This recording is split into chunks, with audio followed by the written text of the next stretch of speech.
Hello. Hello. हाँ बोला। अरे का हाल चाल बा? अरे का हो? अरे का बताई हो? काहे? अरे हाल चाल देबू तब तो समझ में आई। का बतावा? अरे तू ही कुछ बता दा। हम ना बताई।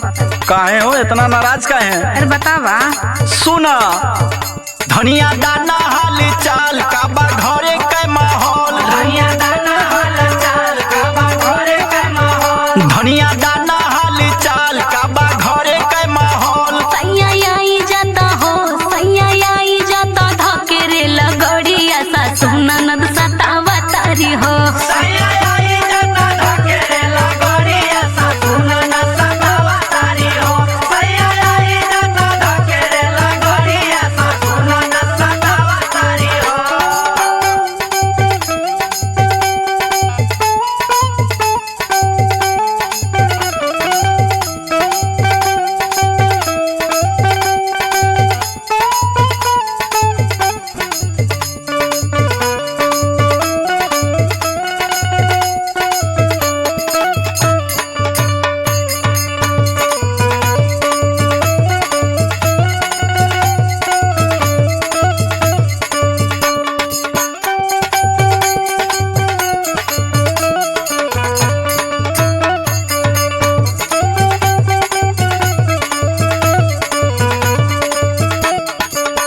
अरे पगली कौनो काम हड़बड़ा के ना कइल जाला। पहले सुन अब ही बनी हमरा निया बहरवा। रानिया बहरवा हो रानिया बहरवा। कैसे के आई जाई जल्दी से घरवा। जल्दी से घरवा हो जल्दी से घरवा। पिया नहीं आई बात भागब नहीं हरवा। जदी नहीं सुनबा बतिया खाले हम महुरवा।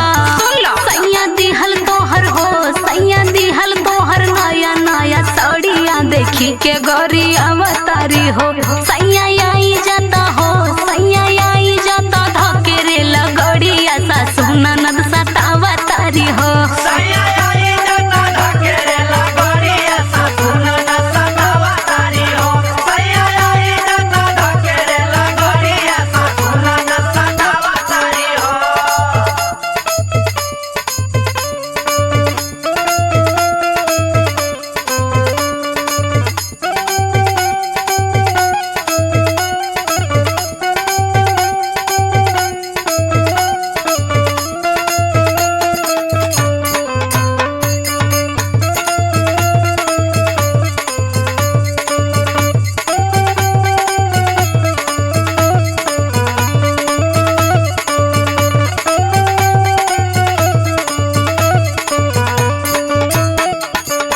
अरे तो 24 घंटा तोहरे नकिए पे गुस्सा रहाला, कुछ बर्दाश्तो कइल जाला।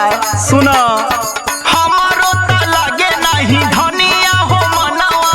धनिया हो मनवा हो धनिया हो मनवा। तू ही त बारू हमर सगरो हो धनवा। सगरो हो धनवा हो सगरो हो धनवा। हमके न रजाऊ तू जानी फुसलावा। मनवा के गुस्सा न रविंदर भुलावा। दिमाग रोज ममता से हो, रोज ममता से झगड़ा लगावा तारी हमके